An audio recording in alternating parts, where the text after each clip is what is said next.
või tühm või tegi. Leiame sinna võim kindlasti üles. Reedel rahe hommik põrmatla.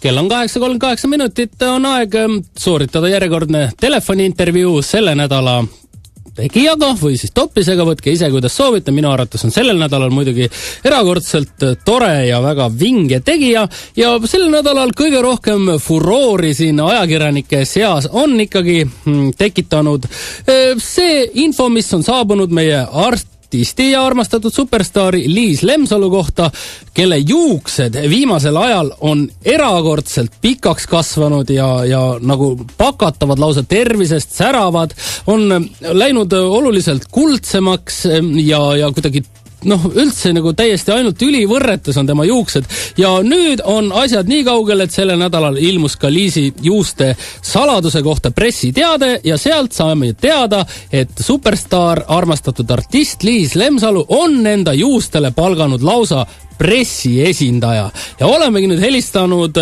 sellele väga raske töö tegijale, Liis Lemsalu juuste pressiesindajale, kelle nimi on Armand Scheitel. Halloo, Armand! No tervist! Kas ma hääldasin teie nime õigesti? Armand Scheitel. Armand Scheitel. Mitte Scheitel. Ei, Scheitel. Ja, Scheitel. Te olete nüüd seda rasket tööd teinud siis minu andmeid mööda juba 3 nädalat, on see nii? Noh, võib nii öelda küll, et selles mõttes, et tegelikult on meil terve tiim Liisi taga, kuna ikkagi on meil plaan, või mis plaan, ütleme lausa eesmärk, siis ikkagi Liis Lemsalust teha üks tõeline superstaar, mitte ta ei jääks selliseks Ott Leplandi tasemele lihtsalt, ütleme siin poole taeva maa vahele kõikuma, et ei saa aru, kas on liha või kala on ju. Ei ole tegu ega nägu. Jah, et ikkagi temast vormida Liisist, siis vormida ikkagi täiuseks superstaar, kes peab ülejäänud elu siis istuma oma suures häärberis ja minema ainult maskeerituna vuntsidega, suurte päikseprillidega. Põhimõtteliselt ta ei saaks ta rahulikult tänaval liikuda, et ta joostaks ikkagi paparatsode ja väikeste laste poolt nii-öelda ümber ja pilvasteks. Et see on meie eesmärk ja sellega kaasneb muidugi ka kõik see positiivne, mis ühe staari eluga kaasneb, ehk siis palju sõpru, kes tulevad sulle külla, toovad sulle head ja paremat või kuidagi niimoodi nagu need, meil on eeskujuks on ikkagi Hollywoodi staari elu ja seda me siin ikkagi Liisiga nagu proovime ka siin korda siis saata. Kas vastab tõele ka selline asi, et lausa lauljatar Teele Viira on Liis Lemsalu juustele komplimendi teinud sellel nädalal? Jaa, lausa on selle kohta me avaldame ka varsti pressiteate, et kuidas komplimendi avaldamine käis.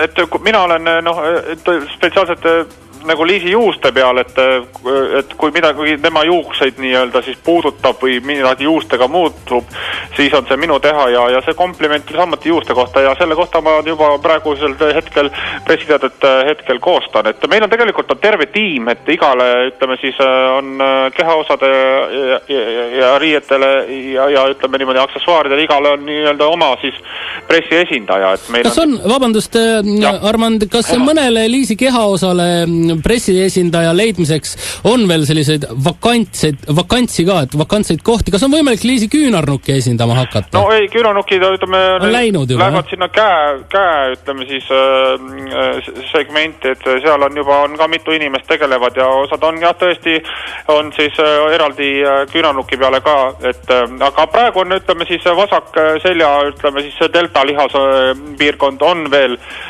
konkurss käib, et kuigi võib tunduda, et tööd palju ei ole, aga siiski see on väga vastutusrikas töö. Absoluutselt, vaid jälgima kogu aeg on ju ja ole kursis, mis maailmas teiste selgadega, deltalihastega toimub ja tegema siis vastavasisulisi pressiteateid, et näiteks, et ütleme viisab vaid sellest, et kui Liis otsustab, et ta teeb sinna väikse tätoveeringu, siis on ütleme aastateks on töö nagu tagatud tehtud ja saab nagu selles mõttes tööd on. Sa pead kogu aeg olema nagu, ütleme siis, observeerima, ütleme, ja monitoorima.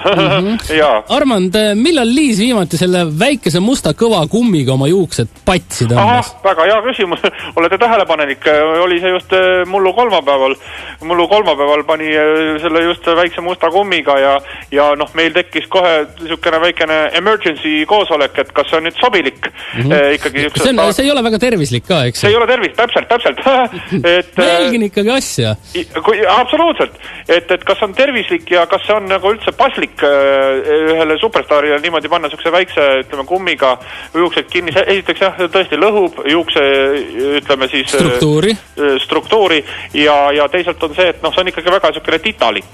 Või noh, ütleme ikka ei sobi ja et staarile, et meil on terve kapitäis erinevaid, ütleme, disaini juuksekumme ja kas me mõtlesime, et kas me teeme sellest nüüd natukene teate siukse pressiteate, et noh, et Liis pani juuksekummiga, mis toimub, et äkki on nagu noh, mingit aja pealt maas või hakkan nagu jooma, et sellise kummiga ma juuksed kinni, aga mõtlesin, teeme skandaali, aga see ei läinud läbi, eks ju? Aga rääkides, ütleme, Liis Lemsalu ripsmete ja silmade, ütleme siis PR esindajaga, siis otsustasime ikkagi, et pigistame silma kinni selle koha pealt. Liis on andnud ka ühe väikese ilunipi teada, nimelt, et tema juuksed käivad siis iga päev korra infrapunasaunas. No, infrapuna tegelikult, noh, ütleme, kui me siin omavahel see on tinglik, eks ju? Kui me siin omavahel nagu räägime, on ja selles mõttes tegelikult infrapunasaun selle kohta muidugi on nagu palju öeldud, et tegelikult me tuleme kõik kokku, kõik terve PR-i see juusteosakonna siis terve sats tuleb kokku ja me kõik võtame kodust kaasa need teada-tuntud Elioni digitv puldid ja siis suuname tema juuste peale ja hakkame vajutama on-off, et see kiir nagu noh, selles me ei näe seda, on ju. Et kus ikka infrapunakiirt näed, on ju. Ja suuname kõik 20-kesi sinna Liisi juuste peale ja plõksutame tal nii-öelda need juuksed selle puldist tuleva kiirega või noh, puldiga läbi ja siis see puldist tulev kiir nii-öelda töötleb samas neid juukseid ja ütleme nii, et ta on mõjunud, kui ta nagu piltide pealt ise nagu vaata, noh, ega te muud ei oleks helistanud, on ju. Seda küll. Ma olen ise siin viimasel ajal ilu ja ilutegijate ringkonnas väga palju ringi liikunud ja olen kuulnud, et selle sügistalvise hooaja, mis sellel aastal ees on, eks ju, noh, me räägime maainimesed ikkagi kõik juba ülejärgmistest trendidest. Rasvane pea on jälle tagasi tulemas. Seda küll, aga noh, see on täpselt ka meie teha, et noh, piisab sellest, et kui meie töö on hästi tehtud ja üks päev nagu mõtleme, et mis teha ja tuleb idee, et tavaideeks rasvase pea. Tõmbame pakki margariini pähe ja teeme pressiteate ja eks nende väiksed tüdrukud teevad kõik järgi ja jälle plaadimüük suureneb ja kutsutakse rohkem esinema ja noh, selline see on, see PR-i inimese elu ja selline on ka staari inimese elu, on ju. Jaa, seda küll. Kas on inimestel, Liis Lemsalu fännidel ja võib-olla eelkõige tema juuste, väga pikkade, ilusad, kohevate ja tervete juuste fännidel võimalik ka siis näiteks välja langenud juuksekarvu või siis Liisi kõõma osta endale? On.